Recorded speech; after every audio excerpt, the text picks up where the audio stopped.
नमस्कार, मैं हूं दीपाली राणा। आप देख रहे हैं गोल्ड स्पॉट और बातचीत करेंगे सोने की, जहां पर खरीदारी लौटते हुए दिखाई दी है। घरेलू बाजार हो या फिर इंटरनेशनल मार्केट्स, हालांकि इंटरनेशनल मार्केट्स में तेजी ये ज्यादा वाइब्रेंट रही है। क्या ये रिकवरी की शुरुआत है? तेजी और एक्सटेंड होगी? इस पर करेंगे बातचीत। समझेंगे कच्चे तेल के चाल को, जहां पर ओपेक ने जो कट्स हैं उनको मेंटेन रखा है, उसके बाद वापस कच्चे तेल में प्रॉफिट टेकिंग आई है। ब्रेंट का भाव $80 के नीचे कर रहा है ट्रेड। क्या नई रेंज रह सकती है? क्या आउटलुक बन रहा है प्राइसेस पर? इस पर भी करेंगे बातचीत। और बातचीत करेंगे एग्री कमोडिटीज की भी, खास तौर से जीरे की, जहां पर हायर प्रोडक्शन प्रोस्पेक्ट्स की वजह से हमने लगातार गिरावट देखी है और अब भाव 26,000 के आसपास कारोबार करते हुए दिखाई दे रहा है।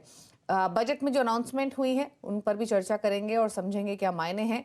इन सब पर बातचीत करने के लिए हमारे साथ इंडियन बुलियन ज्वेलर्स एसोसिएशन के सेक्रेटरी सुरेंद्र मेहता हैं, एमिरेट्स एनबीडी के डायरेक्टर डॉक्टर धर्मेश भाटिया हमारे साथ मौजूद रहेंगे और साथ ही क्वर्जी ग्रुप के डायरेक्टर रवि द्योरा भी हमारे साथ बने हुए हैं। आप सभी का स्वागत है इस शो में। लेकिन सबसे पहले बात सोने की कर लेते हैं, जहां पर हमने घरेलू बाजार में एक हफ्ते के आसपास के ऊपर के प्राइसेस गोल्ड के आते हुए देखे, लेकिन इंटरनेशनल मार्केट्स में तेजी ज्यादा रही है।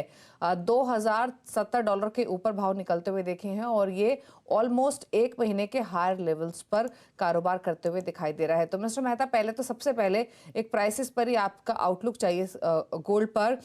जो यूएस का वीकली जॉबलेस क्लेम रहा, वहां पर हमने बढ़त आते हुए देखी और अब जो मार्केट फोकस कर रहा है वो यूएस के नॉन फार्म पेरोल डेटा पर कर रहा है। तो इन डेटास पर तो फोकस रहेगा ही, लेकिन जो ये रिकवरी इंटरनेशनल मार्केट्स में आते हुए दिखी है, आपको क्या लगता है, क्या कारण इसके पीछे हो सकते हैं और क्या व्यू है अब? देखिए, जो सबसे महत्वपूर्ण कारण तो आपने जैसे बताया कि जो पेरोल डेटा है, अनएम्प्लॉयमेंट के डेटा है, ये दो मुख्य वजह हैं। और आज नॉन फार्म पेरोल डेटा है, तो ये सारी चीजें उनको अफेक्ट कर रही है। कहीं ना कहीं उसमें दूसरा जो भारतीय बाजारों के अंदर एक एक्सपायरी है, जो एमसीएक्स के कॉन्ट्रैक्ट की एक्सपायरी 5 फरवरी को होती है, वो है। तो ये सारी चीजें, उसके बाद जो बजट था भारत में, वो भी लेकर, उसको भी लेकर थोड़ा सा मार्केट में गहमागहमी चल रही थी।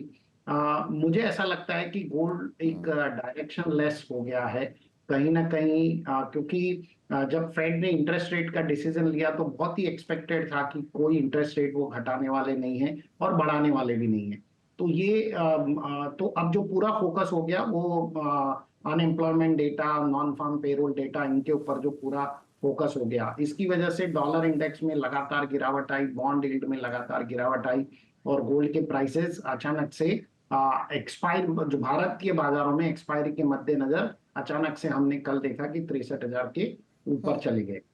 लेकिन मुझे ऐसा लगता है कि ये एक ओके। टेम्पररी फिनोमेना है। हमने जब भी इस तरह से कोई इवेंट होते हुए देखा है तो उसका इफेक्ट 2 या 3 दिन रहता है और गोल्ड प्राइसेस अपनी पुरानी यथावत स्थिति में वापस आ जाए। तो यानी मिस्टर मेहता, ये मान के चलें कि गोल्ड यहाँ से कुछ कॉन्क्रीट क्यूज की तलाश कर रहा है और इसीलिए इन डेटास पर फोकस है कि शायद कोई क्लियर इंडिकेशन मिले कि यहाँ से फेड की स्ट्रैटेजी क्या हो सकती है। लेकिन जब आपने कहा कि इस तरीके का रिएक्शन ही रहेगा, ऊपर आया भी तो वापस वो लेवल्स के आसपास आ जाएगा, तो मान के चलें कि अब रेंज में ही नियर टर्म में कारोबार होते हुए दिखाई देगा, अनलेस कुछ कॉन्क्रीट क्यूज मिले। और वो रेंज आपके हिसाब से क्या रह सकती है? देखिए, जो कॉन्क्रीट रेंज है, $2,036 एक ऐसा लेवल है जहां से गोल्ड ऊपर या नीचे जाने की कोशिश कर रहा है। हमने नीचे में $2,010 तक जाते हुए देखा, ऊपर में $2,065 तक जाते हुए देखा। और हम पिछले 2 हफ्तों से ये देख रहे हैं कि ये कहीं ना कहीं क्लोजिंग जाके 2036 से $2,040 के बीच में वीकली क्लोजिंग हो जाती है। तो मेरा मानना यह है कि आज भी यही स्थिति होने की पूरी संभावना है। गोल्ड प्राइसेस वहीं पर वापस कंसोलिडेट होंगे और इसे एक डायरेक्शन की जरूरत है। यदि ये डायरेक्शन लेस रहा तो इसी प्रकार से $20 ऊपर, 20 और 20-30 डॉलर नीचे, इसी प्रकार से गोल्ड प्राइसेस मूव करते रहेंगे। लॉन्ग टर्म के लिए मैं अब भी ज्यादा बुलिश नहीं हूँ। मेरे हिसाब से गोल्ड प्राइसेस एक बियरिश ट्रेंड की तरफ जरूर आएंगे। और इसका जो मुख्य कारण है वो यही होगा कि जो दूसरा एसेट क्लास है उसमें कहीं ना कहीं गिरावट आएगी और वो गिरावट गोल्ड प्राइसेस को भी गिराकर दम ले। ओके। मिस्टर मेहता, आपसे डिमांड पर भी एक व्यू लेंगे, लेकिन उससे पहले धर्मेश भाटिया भी बने हुए हैं, उनसे एक राय गोल्ड प्राइसेस पर ले लेते हैं कि वो क्या सजेशन दे रहे हैं अपने क्लाइंट्स को फिलहाल और क्या आउटलुक है उनका। बताइए धर्मेश, क्या व्यू है आपका गोल्ड पर? देखिए कंटिन्यूसली इनफैक्ट ये शो पे मैं लास्ट एक महीने से यही कह रहा हूँ कि मार्केट में जो स्थिति है वो काफी फर्म है। मैं काफी बुलिश हूँ मार्केट में और एंटिसिपेट करता हूँ कि जो तेजी है वो काफी बरकरार रह सकती है। इसका जो मेजर कारण है मार्केट का जो है वो इंटरेस्ट रेट। अगर आप जो निम रेशियोज देखते हैं, अगर आप इंटरेस्ट रेट कैलकुलेशंस देखते हैं, तो आगे जाके 3 से 4 इंटरेस्ट रेट घटाने की बात करने की गुंजाइश आ रही है और मार्केट ऑलरेडी डिस्काउंट हो चुका है। बट अगर जब एक्चुअली जब गिरना स्टार्ट होगा तो जो सेफ हेवन बाइंग होगा वो है, अगर आप देखिए, एक होता है डॉलर और दूसरा होता है गोल्ड। तो गोल्ड में एज अ करेंसी मैं एक्सपेक्ट करता हूँ कि यहाँ से तेजी बरकरार रह सकती है और प्राइस फिर से जो प्रीवियस हाई 2150 के स्तर आपको देखने मिल सकते हैं। डोमेस्टिक मार्केट की बात करें, रुपए को चल के मैं एक्सपेक्ट करता हूँ कि इलेक्शन के कारण रुपया डेफिनेटली यहाँ पे गिर सकता है और यहाँ पे आपको एक अच्छी खासी तूल देखने मिल सकती है प्राइस में। तो 3 से 4 महीने के अंतराल में मैं यहाँ पे काफी बुलिश हूँ। मैं एक्सपेक्ट करता हूँ कि जो तेजी है वो 64,000 64,000 के ऊपरी स्तरों पर लाके सोने को खड़ा कर सकती है। तो बाई की सलाह रहेगी मेरी हर एक डिप पे। ओके, डिप्स पर खरीदारी की सलाह है गोल्ड में। अच्छा मिस्टर मेहता, डिमांड कैसी रही है? क्योंकि जो वर्ल्ड गोल्ड काउंसिल की जो रिपोर्ट आई है उसके हिसाब से ओवरऑल 2023 में हायर प्राइसेस की वजह से 3% डिमांड घटती हुई दिखाई दी है। फिलहाल अगर हम आगे के ट्रेंड्स को समझें या फिर 2024 का एक आउटलुक लेना चाहें तो डोमेस्टिक डिमांड कैसी दिख रही है, फिर चाहे वो इन्वेस्टमेंट हो या फिर ज्वेलरी बाइंग की डिमांड हो? गोल्ड की जो डिमांड है फिलहाल कोई अच्छी डिमांड नहीं है, क्योंकि गोल्ड प्राइसेस जो हैं वो काफी हाई हैं और इस स्थिति में कोई भी गोल्ड में इन्वेस्ट नहीं करना चाहता। और जहां तक ज्वेलरी की डिमांड होती है, जो कंज्यूमर डिमांड होती है, वो डिमांड भी बहुत ही नॉर्मल है। कोई एक्स्ट्रा ऑर्डिनरी ऐसे नहीं कहा जा सकता कि कोई डिमांड है। यस, ऑफ कोर्स जो मैरिज सीजन होते हैं उसकी डिमांड जरूर मार्केट के अंदर है। देखिए, यदि आप गोल्ड का आउटलुक देखें तो गोल्ड का आउटलुक भी कोई भी ये नहीं कह रहा है कि $2100 $2150 के ऊपर गोल्ड जाएगा। तो इस प्राइसेस में इन्वेस्टमेंट डिमांड हो ही नहीं सकती, क्योंकि आप 5-6% रिटर्न के लिए गोल्ड में कभी इन्वेस्ट नहीं करना चाहेंगे। इतना इतना रिटर्न तो आपको दूसरा एसेट क्लास में ही मिल जाएगा। तो लोग जो ये risky, gold is always a risky asset, तो यहाँ पर मुझे ये डिमांड वापस आते हुए लगती नहीं है। हाँ, यदि बजट के अंदर कोई भारतीय बाजारों में इंटरेस्ट रेट कम होता है और कोई डिस्पोजेबल इनकम बढ़ती है कंज्यूमर के पास में, तो उससे थोड़ा सा गोल्ड में डिमांड आने की उम्मीद। ओके, चलिए, तो डिमांड तो डल है, प्राइसेस रेंज बाउंड ही रहने की पॉसिबिलिटी है। कोई तेजी यहां से गोल्ड में फिलहाल दिखाई नहीं दे रही है। शुक्रिया मिस्टर मेहता आने के लिए शो में और अपने व्यूज देने के लिए। सिल्वर पर भी एक राय ले लेते हैं। रवि गौरा भी हमारे साथ बने हुए हैं। सिमिलर ट्रेंड्स हमने सिल्वर में भी देखे हैं रवि, यहाँ भी रेंज बाउंड ट्रेडिंग होते हुए दिखाई दे रही है। क्या आउटलुक है आपका इन स्तरों से?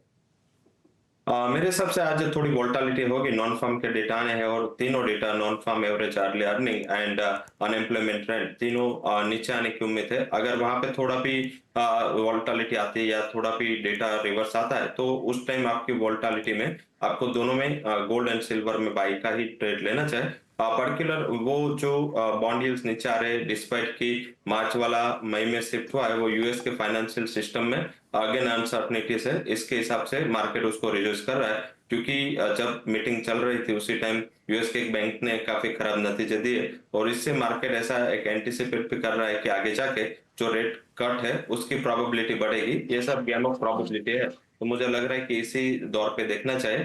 थोड़े स्टॉप लॉस से ट्राई करें एंड बाय ऑन डिप्स का स्ट्रेटेजी लगा सकते हैं। 71,200 के स्टॉप लॉस के साथ आप 71,800 के करीब बाय ऑन डिप्स सिल्वर कर सकते हैं। अपर साइड 73,000 तक के लेवल आपको आते हुए दिख सकते हैं। गोल्ड भी मेरे हिसाब से अगर गिरता है और 63 के नीचे आसपास मिलता है तो शॉर्ट टर्म के लिए बाय करना चाहिए। स्टॉप लॉस आप 62700 62,700 का लगा है। मुझे लग रहा है फिर से वहां पे 63,800 तक के लेवल की उम्मीद करनी चाहिए।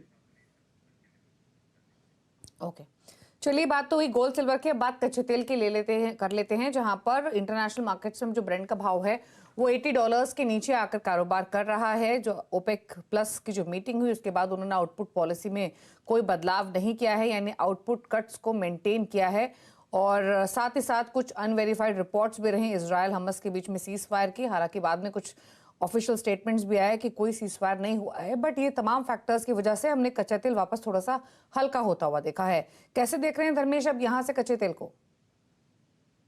देखिए, अगर आप कच्चे तेल की बात करें तो लास्ट एक महीने से मार्केट की जो दायरा है वो $70 से $77, 10% के दायरे में मार्केट कंटिन्यूसली घूम रहा है। नो डाउट काफी सारे उठापटक देखने मिल रही है मार्केट में। अगर आप देखिए तो दो तरफ की जो मेन है वो एक तो जियोपॉलिटिकल टेंशन है और दूसरी है कंजम्पशन इतनी हाई है नहीं मार्केट में। अगर आप देखिए तो बेस मेटल भी काफी सुस्त ट्रेड कर रहा है, रेट्स अभी भी गिरे नहीं है, तो ये लेवल पे बाइंग करने की सलाह मेरी नहीं रहेगी। प्लस ठंडी का माहौल ऑलमोस्ट खत्म होने आया है, तो जो भी है वो जियोपॉलिटिकल टेंशन के कारण मार्केट में एक स्पाइक देखने मिल रहा है। तो मैं रेकमेंड करूंगा आप करंट लेवल से भी बिकवाली करके चल सकते हैं। 6200 का स्टॉप लॉस, 50 रुपए की आप रिस्क से आप डाउन साइड अगर देखिए तो 6000 के स्तर आपको टूटते हुए देख सकते हो। आप अंतरराष्ट्रीय मार्केट की बात करें तो $71 के लेवल्स आपको मार्केट में देखने मिल सकते हैं। तो मैं यहाँ पे मंदी में रहूंगा और एंटिसिपेट करूंगा कि ये जो मंदी है वो एक से 1.5 महीना और चल सकती है। ओके, तो यहाँ से मंदी 1 से 1.5 महीना और चलने की पॉसिबिलिटी है। अब बात कर लेते हैं बेस मेटल्स की, और बेस मेटल्स में आज के कारोबार में अगर आप देखेंगे तो कोई खास एक्शन है नहीं। इनफैक्ट कॉपर तो 0.5% नीचे है, जिंक 0.5% नीचे है, लेड में भी नेगेटिव बायस ट्रेडिंग होते हुए दिखाई दे रही है, और एल्यूमिनियम में भी नेगेटिव बायस ही देखने को मिल रहा है। एक क्विक स्ट्रैटेजी रवि की ले लेते हैं, उसके बाद धर्मेश का आउटलुक लेंगे। रवि, आप बताइए कैसे देख रहे हैं आप बेस मेटल्स को, और कोई ट्रेड रेकमेंड करेंगे क्या? इंट्राडे के लिए शायद इतना ज्यादा अपॉर्चुनिटी नहीं है। आज एक पूरा रेंज बाउंड सेशन ही एक्सपेक्टेड है टिल जब यूएस के नॉन फार्म डेटा आए। मुझे लग रहा है कि डेटा के बाद आपको वहां पे ज्यादा मीन्स के क्लियरिटी मिलेगी। अदरवाइज चाइना एक साइड स्टिमुलस, एक साइड चाइना का मीन्स के मैन्युफैक्चरिंग एक्टिविटीज इन लाइन है, तो डिमांड फैक्टर थोड़ा वहां पे इतना ज्यादा मजबूत नहीं है। बट यस, जहाँ पे सप्लाई रिलेटेड दिक्कत है, जहाँ पे सप्लाई के इश्यूज इन फ्यूचर आ सकते हैं, वो कमोडिटी एल्यूमिनियम होगी। मुझे लग रहा है अगर एक व्यू लेना है तो आई थिंक वहां पे 201 के करीब एल्यूमिनियम बाय कर सकते हैं। शॉर्ट टर्म के लिए बाय रखे, 2 से 3 ट्रेडिंग सेशन का आउटलुक रखे, 198 के स्टॉप लॉस के साथ आप एल्यूमिनियम बाय करें। 205 208 तक के टारगेट आपको एल्यूमिनियम में 2 से 3 ट्रेडिंग सेशन में आते हुए दिख सकते हैं। ओके, धर्मेश, आपकी राय क्या है डॉक्टर कॉपर पर, उसे आप काफी क्लोजली ट्रैक भी करते हैं? वाइब्रेंसी कुछ खास दिख नहीं रही है, तो इमीडिएट बेसिस पे क्या आउटलुक आप लेके चल रहे हैं, और स्लाइटली ब्रॉडर आउटलुक क्या है? देखिए मेरे हिसाब से मैं डॉक्टर कॉपर पे एक्सपेक्ट करूंगा कि यहाँ पे जो स्थिरता है वो बनी रहेगी। मैं रेकमेंड करूंगा इंट्राडे 2 या 3 दिन के ट्रेडिंग पर्सपेक्टिव से आप 720 के लेवल पे आप बाय करके चल सकते हैं। 715 का स्टॉप लॉस रहेगा, इमीडिएट टारगेट इसका 730 से 735 का रहेगा। ये कमोडिटी एक अभी अभी करंटली तो सुस्त है, बट जैसे ही मार्केट में इंटरेस्ट रेट घटना स्टार्ट होगा और इंडस्ट्री डिमांड बढ़ेगी तो ये एक अच्छी खासी तेजी दिखा सकती है। 2023 में ये ऑलमोस्ट 800-820 के लेवल पे टिकी हुई थी, करंटली 700 का स्तर मेंटेन रखा है, डाउन साइड रिस्क लिमिटेड है, तो मैं बाय की सलाह दूंगा करंट लेवल से भी। इनफैक्ट मार्केट इस समय ऑल टाइम हाइस पर आ चुके हैं। 22,122 का मौजूदा लेवल है, दिन के ऊपरी स्तरों पर ही नहीं बल्कि ऑल टाइम हाइस पर